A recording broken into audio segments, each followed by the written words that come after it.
Good evening. How's everybody doing? Great to be learning with you on a Tuesday, Yom Shlishi. Let's light up the darkness.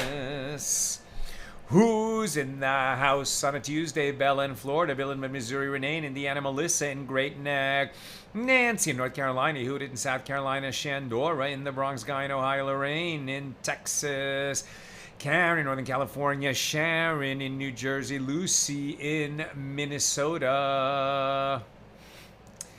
YouTube needs to be reloaded so I can see comments. Come on, come in, come in, come in, come on, come on. Alan in New York City. Hi, I'm in Florida. Welcome, everybody. I should have mentioned this yesterday.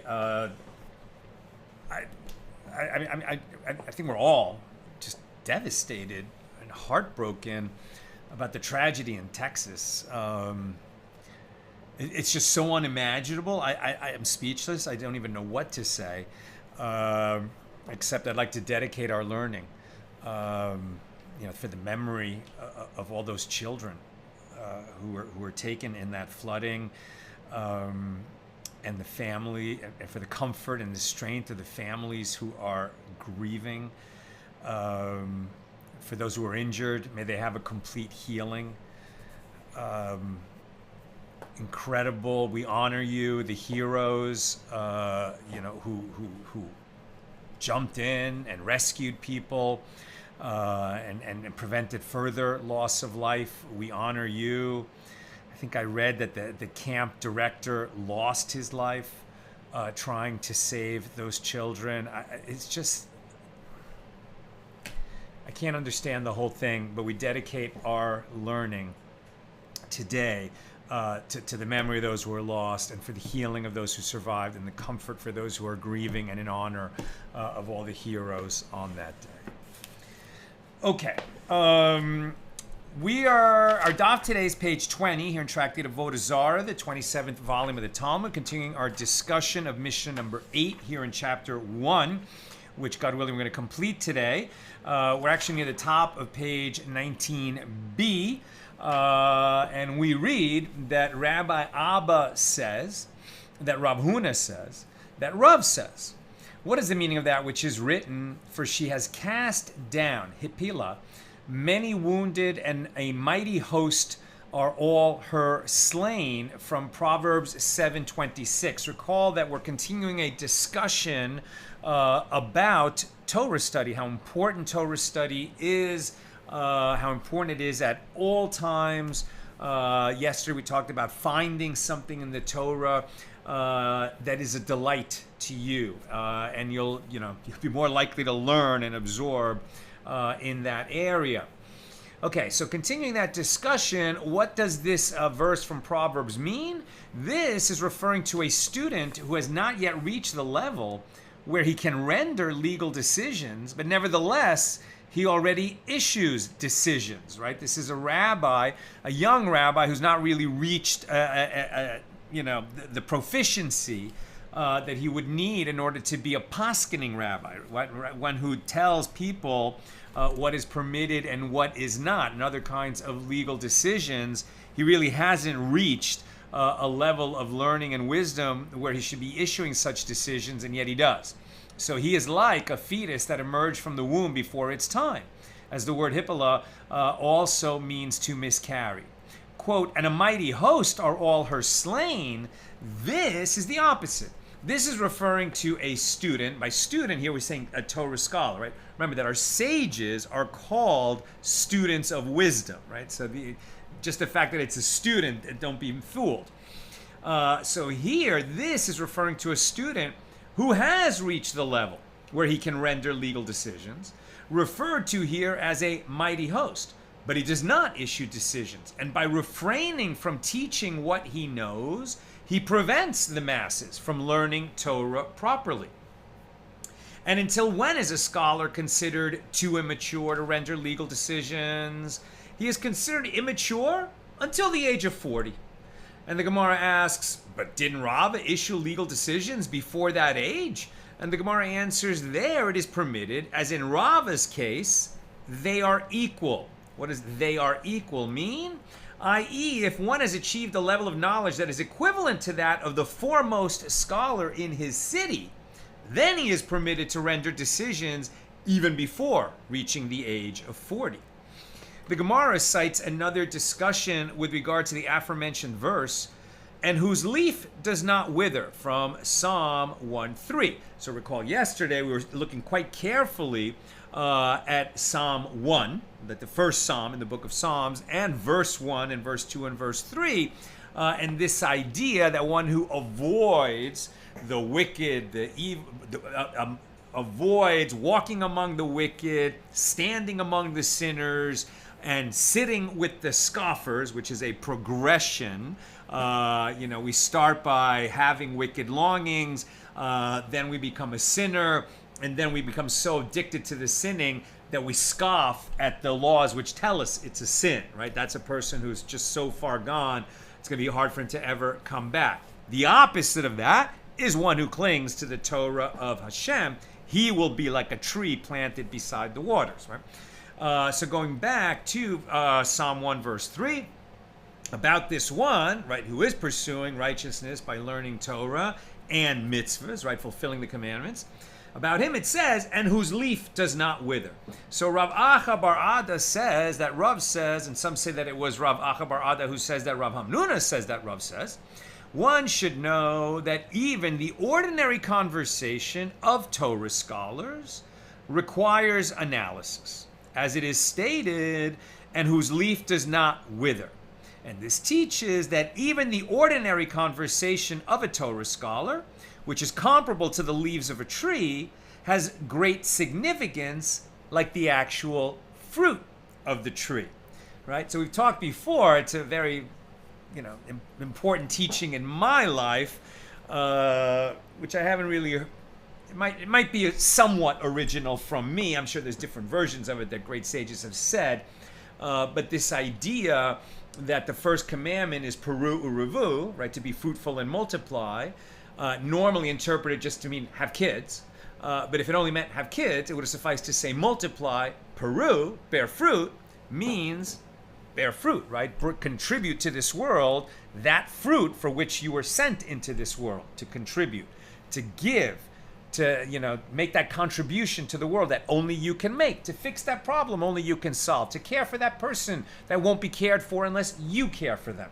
To do that good that the world, that God sent you into this world to do, to fulfill your mission, right? And we all have to ask ourselves constantly, what is my mission? What is my mission? What is my mission?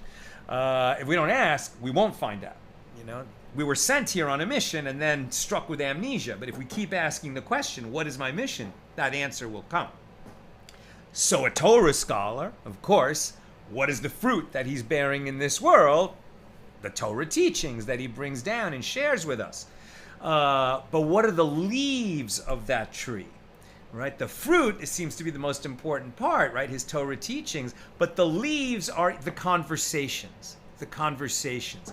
And if we extend that metaphor a little bit, since all of us bear fruit in this world, so what are the leaves of our trees? Right? The conversations that we have. So what kind of conversations are we having? If, we're engaging in gossip and lashon hara, that's prohibited speech, we're going to fill that leaf, that tree with rotten, ugly leaves. On the other hand, if we're trying to have positive, uplifting, interesting, contributory conversations, right? As often as possible, talking about righteous things, especially talking about Torah with our friends and family, then that's going to be a very lush, green tree, right? That we are growing in this world, and it's going to be a setting for lush fruit to grow on it. The verse continues, and in whatsoever he does, he shall prosper.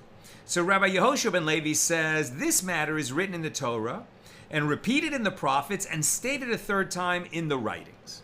Concerning anyone who engages in Torah study.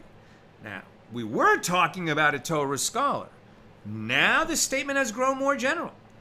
Anyone who engages in Torah study. This is a beautiful, beautiful verse. concerning anyone who engages in Torah study, his property dealings will be successful. As it is written in the Torah, observe therefore the words of this covenant and do them, that you may make all that you do to prosper. Deuteronomy 29:8. And this teaching is repeated in the prophets, as it is written in Joshua 1:8. The book of the Torah shall not depart out of your mouth, but you shall meditate on it day and night, that you may observe to do according to all that is written in it. For then you shall make your ways prosperous, and then you shall have good success. And it is stated a third time in the writings. This is now Psalm 1, verses 2 and 3. But his delight is in the Torah of the Lord, and in his Torah he meditates day and night. And he shall be like a tree planted by streams of water that brings forth its fruit in its season, and whose leaf does not wither. And in whatsoever he does, he shall prosper. Now, is everybody who engages in Torah study automatically a wealthy entrepreneur? Clearly not. But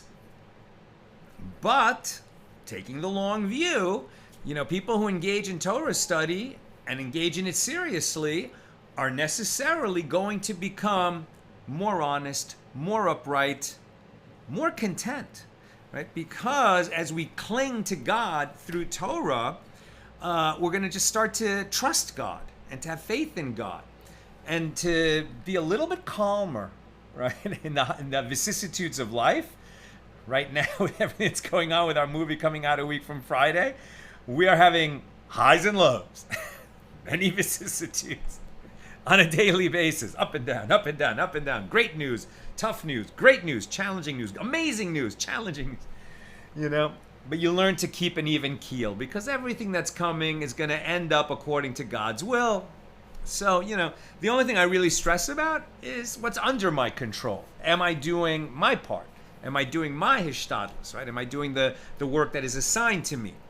What's not in my control, I leave it to God. I trust God.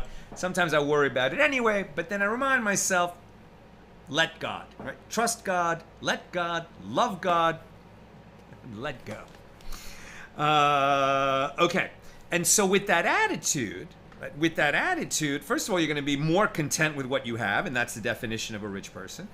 And you're going to be more pleasant to be around, and that's also a recipe for increased success in the world. The Gemara relates that Rabbi Alexandri would proclaim in public, in the manner of a merchant selling wares, who desires life? Who desires life? Well, who doesn't desire life? So everyone gathered around him to buy from him, saying to him, give us life. And he stated the following verse to them, who is the man that desires life and loves days that he may see good in them? Keep your tongue from evil and your lips from speaking guile. You may be familiar with this verse, right, from Psalm 34, Mi ha'ish hechafetz chaim, right? Who is the man that desires life?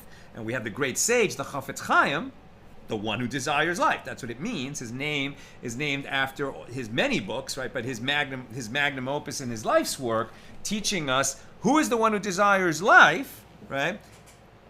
Meaning everybody, right? Everyone desires life. What is the path to it? Keep your tongue from evil, right? You will live longer if you keep your tongue from evil. What's evil? Evil speech, lashon hara. Watch what you say, right? You will live longer and be happier if you're careful about what you say. That's the overarching teaching of the Chafetz Chaim. The psalm continues, Psalm 34. Depart from evil and do good. Seek peace and pursue it.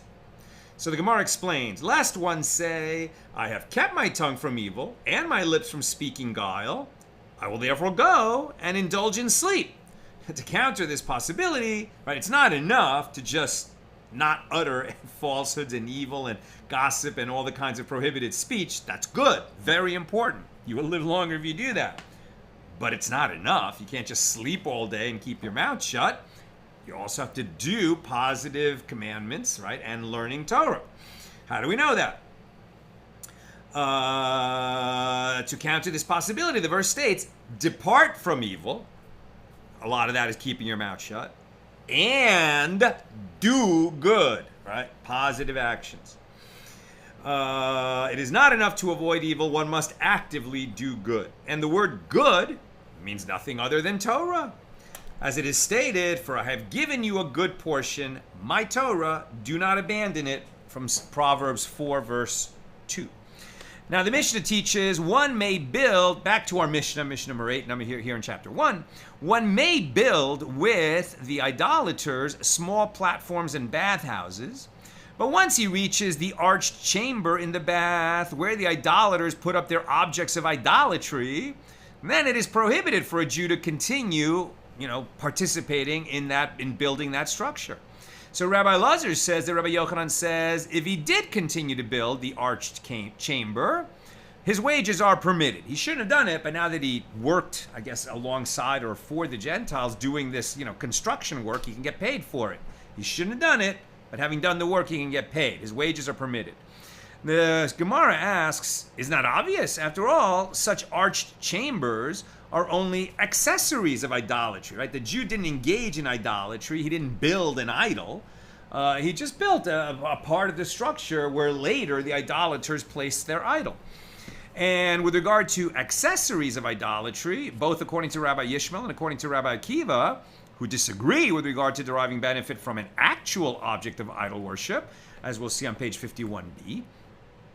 So between them, deriving benefit from accessories of idol worship is not prohibited until those accessories actually are worshipped. So Rabbi Yirmiyah says Rabbi Elazar's statement is necessary only to permit the wages of a Jew who built an object of idol worship itself, right? So maybe he was hired, to do some woodwork. Maybe he knew, maybe he didn't know. And then later that, the stuff that he built was incorporated into an idol that the idolaters worship. Since he got paid for that work, does he have to disgorge his wages? Sounds like, well, when he built it, he was just doing woodwork. It was not directly for idolatry. He may not have even known that it would be used for idolatry, so he doesn't have to cough up the wages.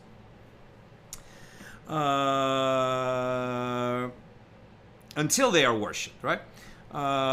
If you didn't, yeah, exactly. This works out well according to the one who says that an object of idol worship of a Jew is forbidden immediately once it is built, but it is not prohibited to derive benefit from an object of idol worship of the Gentile or of the idolater until it is actually worshipped. In this case, the idol was built for the idolater, and therefore the laborer may receive payment for his work, as the idol was never worshipped. But according to the other view of the sage who says that an object of idolatry of an idolater is forbidden immediately, even before it is actually worshipped, then what can be said? Since this thing stood to become an idol and the object of idolatry, whether or not the Jew knew about it at the time, he cannot participate in this, and so he's not entitled to keep those wages. So rather, Rabbah Bar Ula says, or Elazar's statement that the worker's wages are permitted here in building a structure simply where there's going to be a slot in that building where later the idolaters put an idol, that Rabbi Elazar's statement that the worker's wages are permitted is necessary only with regard to the final stroke with which the laborer completes his work. In the case of an object of idolatry itself, what causes it to be used for idolatry? It is the completion of labor. It doesn't actually become an idol until it's finished. And when is the completion of labor achieved? It is achieved with the final stroke of the laborer. So the final stroke alone does not have the value of one peruta, and therefore the wages he receives are due when each act of labor is performed during the entire process, not when the final stroke completes the work. In other words, the laborer, all the work that he did, it didn't create an object of idolatry until the very last stroke. And all that other time that he was doing work, he was accumulating a right to wages, and therefore he can keep the wages. Evidently, Rabbi Lazar holds that the obligation to pay a wage is incurred continuously from the beginning of the period that he was hired up until its end, and not merely at the end, right? He didn't become entitled to receive wages when he completed his day of work. That whole day that he was working, he was accumulating wages, such that if he quit or was fired halfway through the day, he would still be entitled to half a day's wages. And in this case, where what the work was doing was contributing toward, creating an idol that would be used in idolatry, but not until it's finished, he still gets paid for the work that he did prior to it becoming a finished idol. And that concludes our discussion of Mishnah number 8 here in chapter 1. Now Mishnah 9. And one may not fashion jewelry for an object of idolatry. And this applies to jewelry such as necklaces, nose rings, and rings. And Rabbi Eliezer says, if one fashions them in exchange for payment, it is permitted, right? If a Jew says, I'm going to make this ring to adorn, a statue from an idolatrous religion, like he's honoring that statue, well, this is Avoda Zara. That is prohibited idolatry, what he just did. That's absolute prohibited act. But if he was just getting paid, right, because he's a jewel maker, a craftsman who makes rings, who makes nose rings, who makes necklaces, and he's just getting paid, now the question is, does he know when he's doing it that it's going to be used, by the idolater to adorn his idol? So maybe he shouldn't sell that to the idolater if he knows that. But maybe he doesn't know that. Maybe he's not, at least it's not certain. There's just a person who happens to be an idolater in his store saying, hey, I'd like to buy that necklace. I'd like to buy that ring. As far as this guy knows, he's buying it for his wife, right, to give a gift to her. So he can sell those things. He's working for payment, not directly for idolatry. So Rabbi Eliezer says, if one fashions them in exchange for payment, it is permitted. Now the Mishnah returns to the issue of selling items to idolaters. One may not sell to an idolater any item that is attached to the ground, but one may sell such an item once it is severed. Now what are we talking about? Now we're talking about in the land of Israel, one may not sell items that are attached to the ground, meaning plants, right? You can't sell a tree, for example, to a non-Jew in Israel, according to this halacha, right? Because the non-Jews in this time, when this is being, worked out, they are idolaters, and we don't want to give idolaters a foothold in the land of Israel. Now, this is going to be, as we'll see, distinguished from the ger toshav. The ger toshav is the resident alien, right? This is also a non-Jew, but that is a non-Jew who is submitting to the Noahide commandments. He recognizes that there's one God, and he agrees to live according to the 7 Torah commandments that apply to non-Jews, like you will not murder, you will not rape, you will not steal, you will not tear a limb from a living animal, you will recognize that there is one God, and you will not blaspheme against God, and you will establish courts of law. Right? That's the ger toshav. That's a different story. But to one who's going to come and practice idolatry, we not only don't sell him land, we don't sell him a tree that's attached to the land. One may not sell to him what is attached to the ground, but one may sell an item once it is severed. A tree that you cut down, yeah, you could sell him the lumber.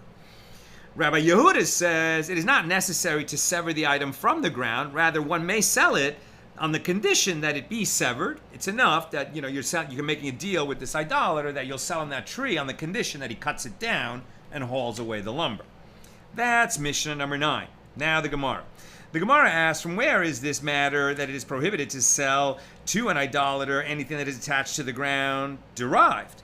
And Rabbi Yosef Bar Chanina says, and now we're on page 20a, our page for today, the source is that the verse states, Deuteronomy 7:2, you should not show them mercy. Lo techonim, right? This is talking about the Canaanites who occupied the land before Joshua led the Jews into the promised land, which is understood as meaning you should not give them a chance to encamp in, which is to say, acquire land in Eretz Yisrael, in the land of Israel. So the Gemara asks, so this prohibition does not apply outside the land of Israel. You can certainly sell land and trees and whatever, to the other, to your countrymen when you're living in a land outside of Israel, because it's their country after all. So what is this? The Gemara. So, but in the land of Israel. So the Gemara asks this phrase: "You should not show them mercy." Isn't it necessary to teach that this is what the merciful one is saying? You should not give them favor, chen, by praising them. So interesting, you might have thought that what that verse meant is like, okay, we're going to enter the land and we're going to wipe them all out. And there certainly were wars of conquest, and a lot of these child-sacrificing, death cult-obsessed type people were wiped out. But it does not say you will go in and wipe them out. And according to this verse, right, this verse means something else. Basically, what God is telling us is that you need to establish a Torah-based nation, a holy nation in the Holy Land. There will be non-Jews who live there, but for them to be permitted to live there, reside there permanently, they have to submit to the Noahide commandments. Of course, they can convert to Judaism, then they are no longer non-Jews, right? Then they are Jews. Doesn't matter what you were born. If you do a proper conversion, then you're a Jew and you're a member of the family. So the Gemara answers, if that were so, let the verse lo techunem, let the verse say lo techunem with the letter vav, as then it would be evident that this is a form of the root ches vav nun, which means favor, chen. What is the reason that the verse instead writes lo techoinem without the letter vav? Conclude two conclusions from it: that one may not praise them, and also that one may not allow them to acquire land. Here we're talking about idolaters, right? So this is also in a baraisa. An idolater is not a ger toshav because he's not a Noahide. He's not a Noahide because he's worshiping idols. If he's worshiping idols, he's not accepting that there's one God in the world and not blaspheming him.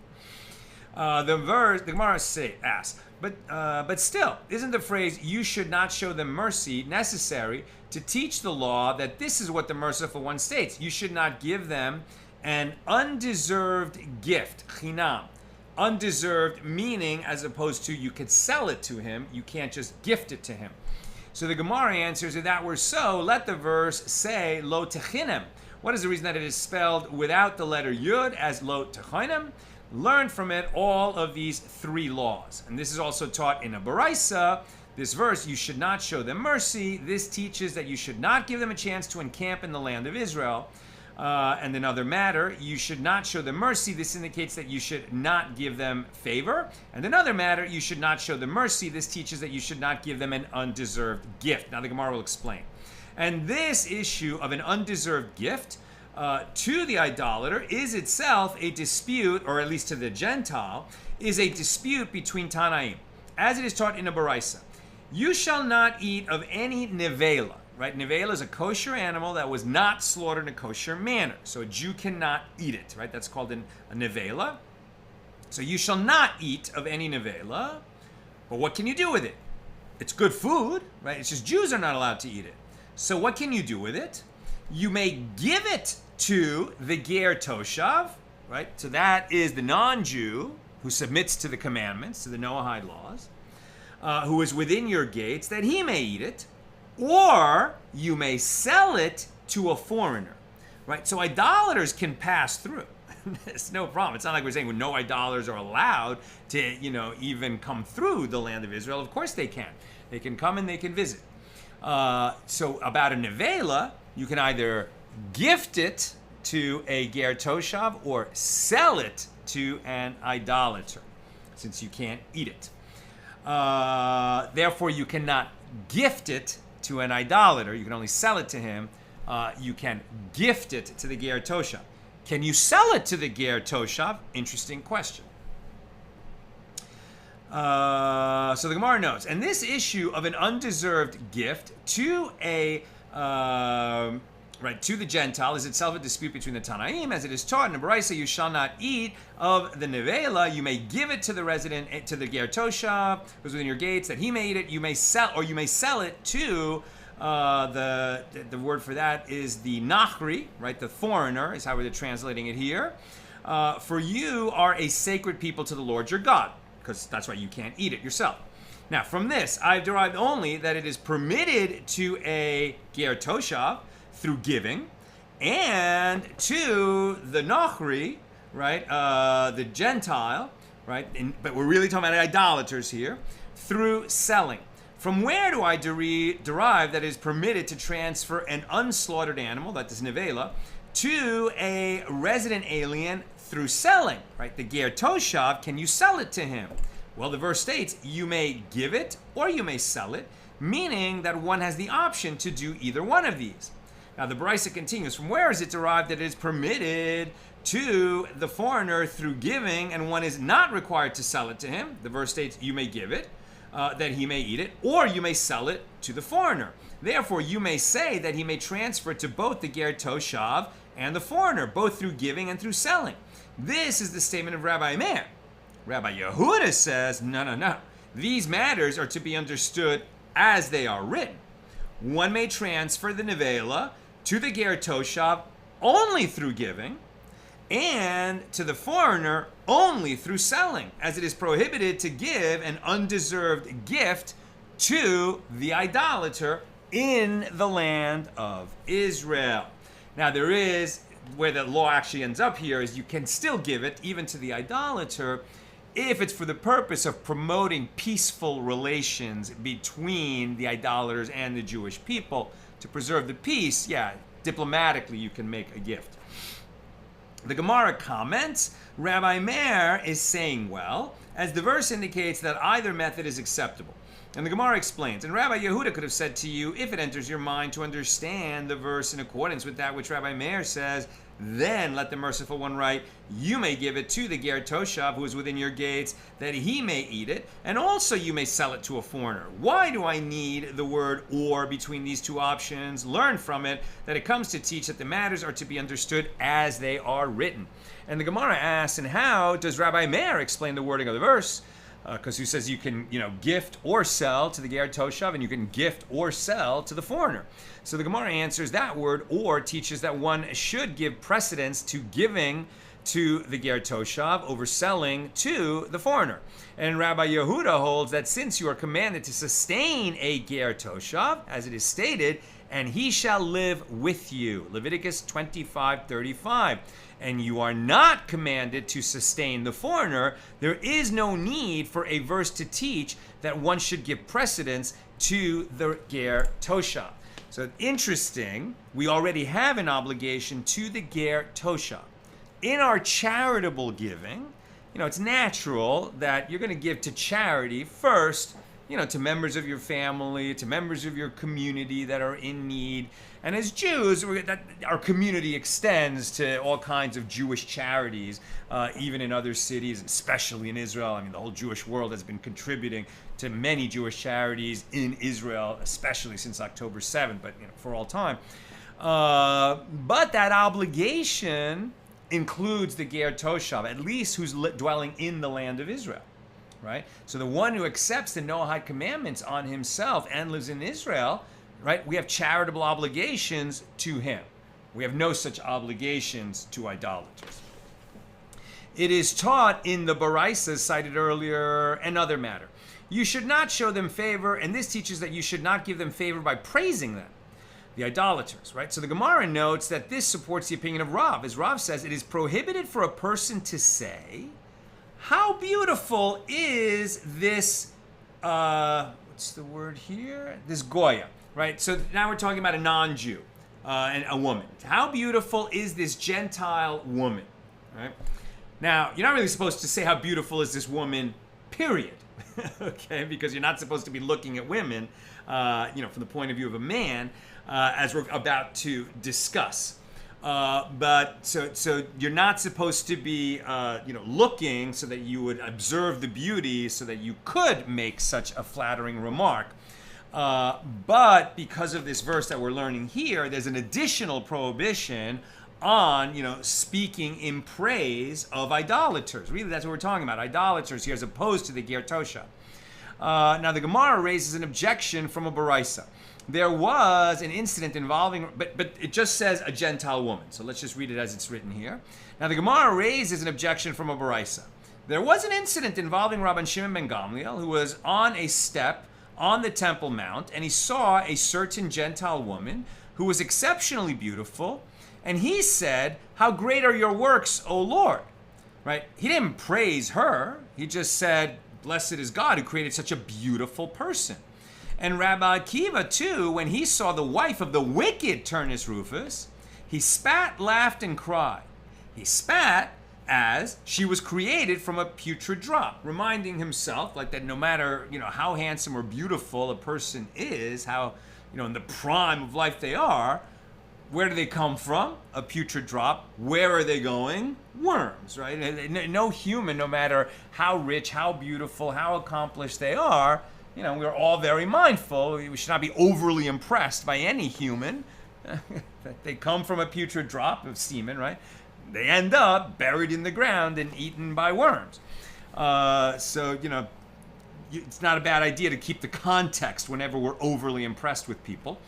That's why he spat. He laughed and he cried. Why did he laugh? Interesting. Rabbi Akiva foresaw that she was destined to convert and that he would marry her. And he cried as this beauty would ultimately be consumed by dirt. And how would Rav explain the incident involving Rabban Gamliel, who praised the beauty of a Gentile woman? And the Gemara answers, Rabban Gamliel was giving thanks to God for creating such beautiful people, rather than praising the Gentile herself. As the Master said, one who sees beautiful or otherwise outstanding creatures recites, "Blessed be he who has created such in his world." Right? So the blessing is Baruch Shekacha bara ba'olamo. Right? Blessed is the one who creates such in his world. Right? So anytime we see something exceptionally beautiful, whether it's a person or a magnificent animal, we can say, we don't have to bring in God's name, because then there's a possibility that you're uttering a blessing in vain. But you could just say, Baruch, right? Blessed is the one, who creates such creatures. But is it permitted to gaze upon a woman? And the Gemara raises an objection from a baraisa. The verse states, "And you shall keep yourself from every evil thing," Deuteronomy 23:10. And this teaches that a person should not gaze upon a beautiful woman, even if she is unmarried, meaning, and he's looking at her to decide whether he'd like to marry her or not. Even so, you don't gaze, right? The male gaze, I think there's a lot of discussion about that. It's actually prohibited. Men should not be staring at women. And a person should not gaze upon a married woman, even if she is ugly, because now she's married, so there's no reason to be looking at her to decide whether you're going to marry her or not. She's married. Now we're on page 20b. And a person should not gaze upon the colored garments of a woman, and a person should not gaze at a male donkey and a female donkey when they are mating, or at a pig and a sow when they are mating, or fowl when they are mating. And even if one were full of eyes like the angel of death and saw from every direction, it is not permitted to look, right? This is generally saying that don't look at stuff that's going to cause you to think lewd thoughts, and start to stray away from a life of purity and righteousness. Avert your eyes. They said about the angel of death that he is entirely full of eyes. What an incredible image that is. The angel of death is all eyes, like covered in eyes. When a sick person is about to die, the angel of death stands above his head, and with his sword drawn in his hand and a drop of poison hanging on the edge of the sword.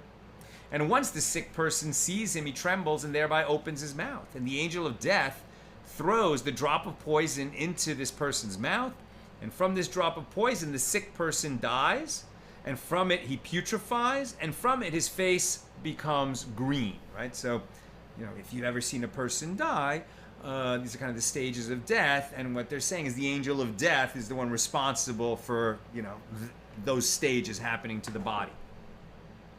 And the Gemara answers, Rabban Gamliel did not intentionally look at the woman. Rather, he was walking around the corner, and he saw her unexpectedly as they each turned.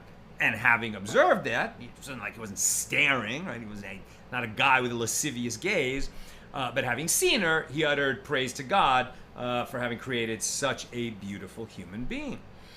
With regard to the statement in the Baraisa, nor may one gaze at the colored garments of a woman, Rav Yehuda says that Shmuel says this is the law even if the clothes are spread on a wall, not only when they are being worn. And Rav Papa says, and the prohibition applies only when one knows their owner. And Rava said the language of the Bryce is also precise, as it teaches, nor may one gaze at the colored garments of a woman, and it does not teach, nor may one gaze at colored garments, period.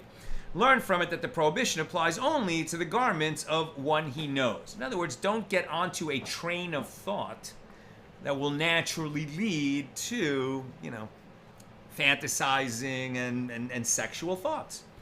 Rav Chizda said this statement applies only in the case of old garments, i.e. garments that have been worn. But in the case of new garments, we have no problem with it. The reason is that if you do not say so, how can we give a woman's garment before it is worn to a launderer, i.e. one who prepares new garments for use, knowing that the launderer must look at the garments? And the Gemara refutes this proof. But according to your reasoning, i.e. your assumption that a launderer is no different from all other men, there is a similar difficulty with that which Rav Yehuda says. If one wishes to mate an animal of one species with an animal of its own species, it is permitted breeding. So it is permitted to insert that animal's male organ into the female like a brush into a tube. Like that's something that farmers and horse breeders, have to do sometimes, is assist the animal to mate the male with the female. Now, one could ask here as well, but isn't he looking at the animals as they mate? And the answer is, no, it's not a problem because he's occupied with his work, and therefore his mind will not entertain sinful thoughts. And so too, with regard to a launderer, he is occupied with his work, and therefore a launderer is different from other men in terms of gazing at the garments of women. New subject, the master said above in the Baraisa, from this drop of poison on the sword of the angel of death, the sick person dies. So the Gemara asks, shall we say that this opinion disagrees with the statement of Shmuel's father? As Shmuel's father says, the angel of death said to me, were I not concerned for human dignity, I would uncover the place of the incision of the slaughter, as one does to an animal that is slaughtered. Now this indicates that the angel of death doesn't kill, the sick person is near death, and then we've said the angel of death comes over and drops this invisible drop of poison into that person's mouth, and that's what actually kills them at the end. Rather, the angel of death kills by slaughtering his victims with his sword, not by poisoning them. Now, obviously, this is spiritual, kind of esoteric type of teaching, right? We don't normally observe that the angel of death comes visible with some kind of metal sword and stabs people at the end of their lives. Like this is some kind of happens on the spiritual plane, and that the angel of death uses, a piercing motion rather than a poisoning motion to sort of do the final blow that ends life. And so the Gemara answers, perhaps the drop of poison cuts the two organs that must be severed in ritual slaughter, i.e. the trachea and the esophagus, and thereby slaughters people. And the Gemara notes that the continuation of the Baraisa, which states that from this drop of poison on the sword of the angel of death, a corpse putrefies, this supports the opinion of Rabbi Chanina bar Kahana, as Rabbi Chanina bar Kahana says that they say in the school of Rav, one who wishes that his dead relative will not putrefy should turn it, I guess the corpse, on its face immediately as the drop of poison enters through the mouth, and this causes the putrefaction of the corpse. New subject. The Gemara cites another source that interprets the verse cited above. The sages taught a baraisa explaining the verse, and you shall keep yourself from every evil thing, right? Distance yourself, from even the train of thought that will lead to sinful thought. And you shall keep yourselves from every evil thing, from Deuteronomy 23:10, which is immediately followed by the verse, if there be among you any man who is not ritually pure by reason of that which happened to him by night, Deuteronomy 23:11. Here we're talking about a nocturnal seminal emission. And this teaches that a person should not think impure thoughts by day and thereby come to the impurity of an emission by night. And from here, Rabbi Pinchas ben Yair would say, right, so we start with just a very kind of concrete teaching, because the Torah has, when it talks about different types of tuma, ritual impurity, that one who comes into contact with semen, right, whether from the sexual act or from this kind of, nocturnal emission, wet dream, that that person becomes tameh, right? That's a source of ritual impurity, not disease, not cooties, not bacteria. Remember, ritual impurity. You also can get ritual impurity from coming into contact with a dead creeping thing, or a woman who's menstruating, a dead body. There's all kinds of sources of impurity, and then you just have to go through a purification process that often involves immersing in the mikvah. And awaiting for nightfall. Also, tsaras can cause that, right? For another day. Now, having started this, right, very practical teaching about sources of tuma, now we get a teaching from Pinchas ben Yair, and this teaching of Pinchas ben Yair that I'm going to read to you is sort of like the ladder of purity, the ladder of righteousness and holiness. Right, and it takes something that is really just about physical sources of tuma, and he turns it into learning how to improve our character and rise up that ladder of personal traits and characteristics. And then many centuries later, the Ramchal, right, Rabbi Chaim Luzzatto, the great sage, who wrote Mesilas Yesharim, right? The path. The gates of righteousness. What's the translation for Mesilas Yesharim? I'm just being embarrassed here. I just say it in Hebrew. Mesilas Yesharim.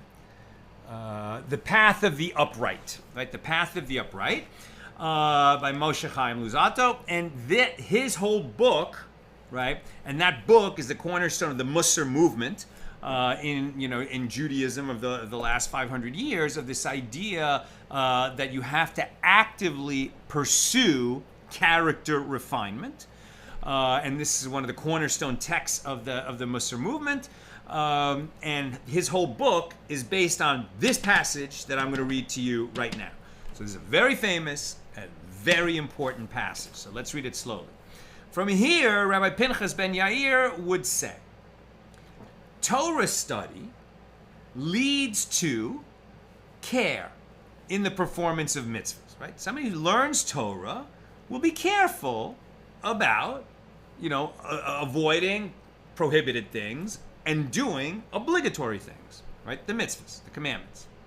Care in the performance of mitzvahs leads to diligence in their observance, right? Once you're careful about how you do it, to do it right, you're going to start to become diligent to make sure you do more mitzvahs. Diligence leads to cleanliness. Now, cleanliness doesn't mean that you take a shower every day. Cleanliness means that your soul is going to become cleaner. Your soul is going to be more refined, because it is going to be separated from sources of impurity, sources of sin, sources of temptation, right? And your soul is going to start to shine. Cleanliness of the soul leads to abstention from evil. You're going to naturally, your attraction to evil will decline. Abstention from evil leads to purity, and the elimination of all base desires, right? Eventually they're going to become so unattractive to you that you're just not going to be drawn to any of these base desires. Purity leads to piety. Piety, the word for that is chasidut, right? Or chasidus, right? So the Hasidic movement is about being pious, right? And aspiring to this state. Piety leads to humility. Humility leads to fear of sin. Fear of sin leads to holiness. Holiness leads to Ruach HaKodesh, divine spirit. The divine spirit leads to the resurrection of the dead. And piety is greater than all of them. As it is stated, then you did speak in a vision to your pious ones. In other words, the desire to serve God, constantly focusing on asking the question, God, I'm sorry all the times I miss the opportunity. God, I'm sorry everything I do wrong. God, I'm sorry every time I was lazy, I didn't get up on time, I didn't get to services on time, but I want to serve you better. God, I'm sorry about all the Torah I didn't study. I want to serve you better. God, I'm sorry about all the times I spaced while I was reading it and went in one ear and out the other, through one eye and out the other. But I want to do better. Right? That desire to do better, that's how I really think about piety. And that desire to do better, you'll do better, right? Because you love God.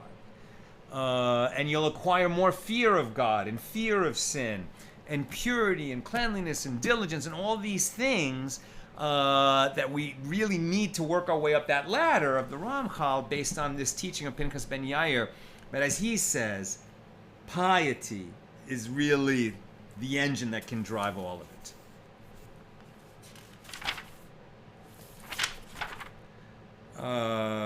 And piety is greater than all of them, as it is stated, then you did speak in a vision of your pious ones, from Psalm 89. And this statement disagrees with the opinion of Rabbi Yehoshua ben Levi. As Rabbi Yehoshua ben Levi says, humility is greater than all of them. As it is stated, the Spirit of the Lord is upon me because the Lord has anointed me to bring good tidings to the humble, says Isaiah in 61:1. Since the pious is not stated, but rather the humble, you learn that humility is greater than all of them. And you could make the argument humility is the greatest one because, if we really pursue humility, you'd be like, okay, I have to acknowledge who I am, what my base desires are, that I was created by God. I'm just, I don't have much to brag about, but I know I'm commanded to cling to God, to love God, and that can be my source of strength, and then get onto this ladder that we're talking about. Now, new subject. The Mishna teaches that one may not sell to the Gentile any item that is attached to the ground in the land of Israel. And the sages taught one may sell to them a tree on the condition that he cut it down, and the buyer cuts it down. And this is a statement of Rabbi Yehuda. Rabbi Meir says one may sell to them only a tree that has actually been cut down. And similarly, one may sell to them fodder, i.e. produce that has grown stalks but is not yet ripe, on the condition that he cut it down, and he cuts it down. This is the statement of Rabbi Yehuda. But Rabbi Meir says one may sell to them only fodder that has already been cut down. So too, one may sell to them standing grain on the condition that he harvests it, and he does harvest it. This is the statement of Rabbi Yehuda, and Rabbi Meir says you can only sell it to them once they've harvested it. The Gemara comments, and it is necessary to state the law in each of these three scenarios, which are all about, plants that are attached to the ground. As had the Brisa taught us in only the dispute with regard to a tree, I might have said that it is only in that case that Rabbi Meir says I must cut it down before it being sold. And the reason is that since the Gentile does not lose out by keeping the tree in the soil, he might keep it in the ground.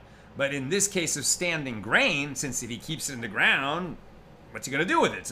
It's no good to him when it stays in the ground. Eventually it's just going to become overripe and be worthless. So he's going to cut it down. So one might say that Rabbi Meir would concede to Rabbi Yehuda that it may be sold before being harvested on the condition that it will be harvested, because the Gentile would not leave the grain in the soil to spoil. And had the Baraisa taught us only these two laws, one might have said that Rabbi Yehuda permits selling these items on the condition that they be cut down because the improvement to the tree or the grain is not recognizable when it is left in the ground. But in the case of fodder, whose improvement is recognizable, as it would continue to grow and ripen if left in the ground, one might say that Rabbi Yehuda concedes to Rabbi Meir that we are concerned that the Gentile will not cut down the fodder, and therefore one may sell it only once it has been cut down.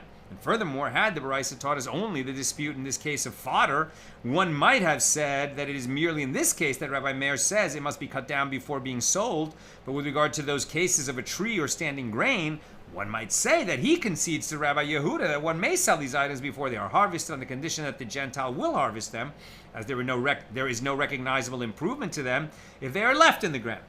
Consequently, it is necessary for the dispute to be stated in all three of these cases. I'm very close to done. Questions or comments, please get them in now.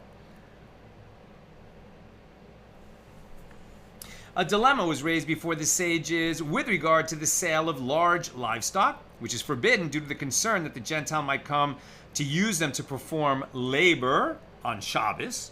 If such livestock are sold on the condition that the Gentile will slaughter them, then what is the law? Remember, if you sell an ox to the Gentile and then he uses it on Shabbos, it doesn't matter. He's permitted to do that. The sages, by Torah, by rabbinic ordinance, prohibited Jews to sell large livestock to the Gentiles because they might come to rent or lease their animals to the Gentile, and then the Gentile might use that animal to do work on Shabbos, which is the animal that belongs to a Jew, and that's what's prohibited, right? So it's prohibiting the sale of such animals to the Gentiles is a fence around the Torah to protect us from renting or leasing such an animal, which would be prohibited by Torah law if it's then doing work on Shabbos. So now what they're saying is, okay, well, if you sell the animal to the Gentile on the understanding that he's going to slaughter it, and therefore it's not going to be used for labor on Shabbos, then is it permitted? So the Gemara explains the aspects of the dilemma. There in the Mishnah, what is the reason that Rabbi Yehuda permits the sale of a tree on the condition that the Gentile will cut it down? Is the reason that the trees are not in the Gentile's domain and therefore he's not able to keep them, as the Jew will force him to cut them down? But in the case of large livestock, since the animal, once you sell it to him, it's in his domain, right? And you can't force him to slaughter it, even if he said he would. And there is a concern that the Gentile might change his mind and keep it and not slaughter it. Or perhaps there is no difference between the cases, and Rabbi Yehuda would permit one to sell even large livestock to a Gentile on the condition that he will slaughter the animals. And the Gemara suggests a resolution. Coming here, as it is taught in the Baraisa, one may sell large livestock to a Gentile on the condition that he slaughter it, and he slaughters it. This is the statement of Rabbi Yehuda. So he would permit it. But Rabbi Meir says one may sell to a Gentile only a slaughtered animal, right? That was already slaughtered, and then you don't take the chance that he won't slaughter it. And that concludes our discussion of Mishnah number 9. We're at the very bottom of page 20b. We'll pick it up tomorrow, God willing, with Mishnah number 10 here in chapter 1. Take a few comments and questions.